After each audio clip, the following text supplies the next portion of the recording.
Is there a link between the celebration of Christmas and the horrible institution of slavery? Let's take a look at both, shall we? Hi there, and welcome to the Aaron Darcy Project, where we look at various aspects of the history of Guyana and the wider Caribbean region. Guyana in the Caribbean. Lush and secretive Amazon rainforests and beautiful island beaches. But how much do we really know about the history and culture of this region? I am your host, Andrew, and today we're looking at Christianity and its influence on the people of the Caribbean. We'll examine Christianity's link to slavery as we head into the season of Christmas. So sit back, relax, and enjoy today's episode of the Aaron Darcy Project. The influence of Christianity on Caribbean cultural history is a complex topic, one that has been shaped by centuries of interaction, adaptation, and resistance. From the era of slavery to the 21st century, Christianity has played a pivotal role in shaping the region's social, cultural, and religious landscape.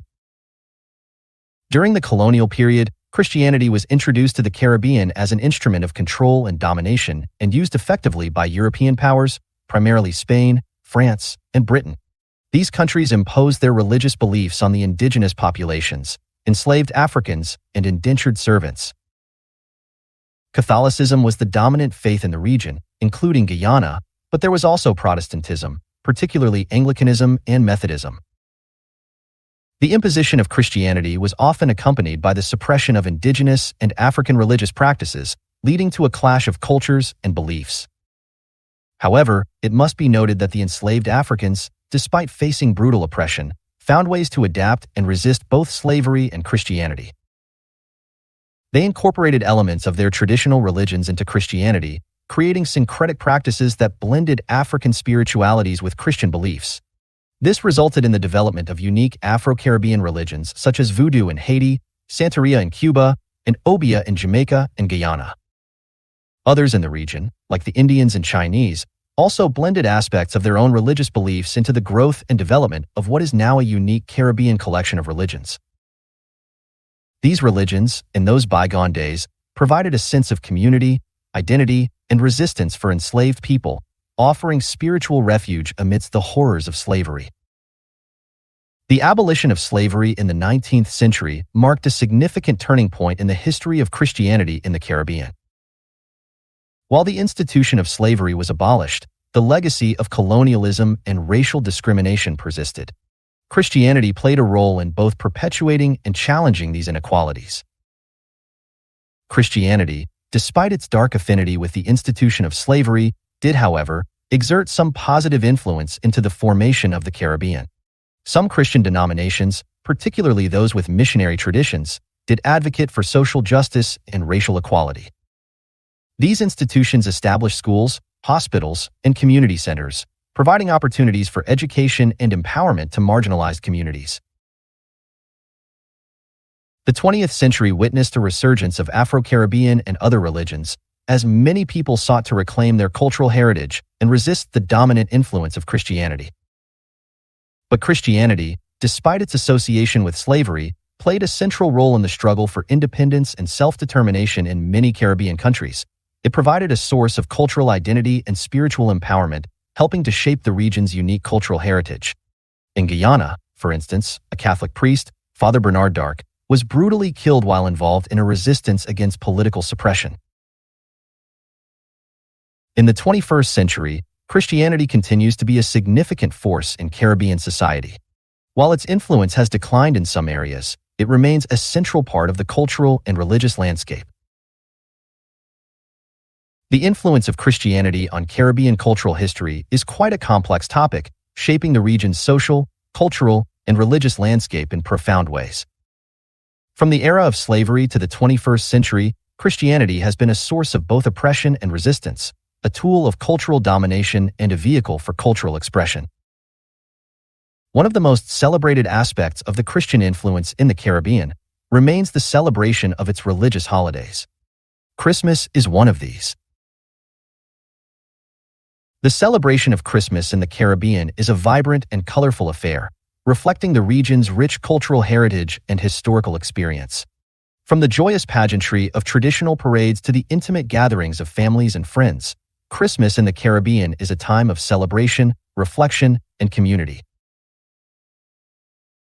Rooted in European colonial traditions, ironically born out of slavery, Christmas in the Caribbean has evolved over centuries to incorporate elements of African, Indian, and indigenous cultural influences.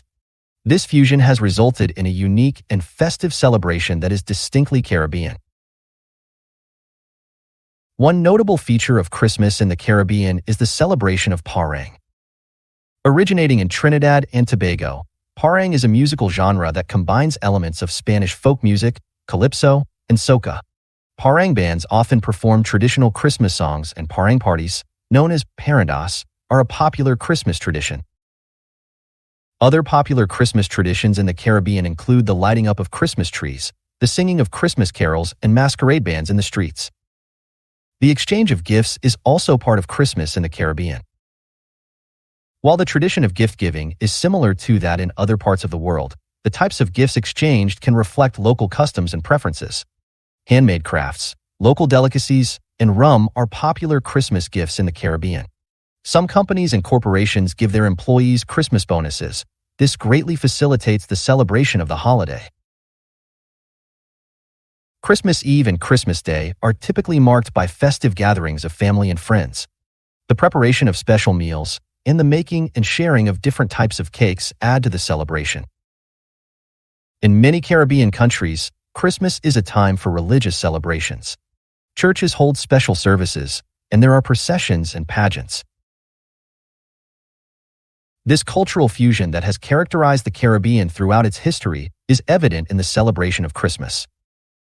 The region's diverse population, which includes descendants of Europeans, Africans, Indians, and indigenous peoples, has contributed to the development of a unique Christmas celebration that blends elements from these various cultures.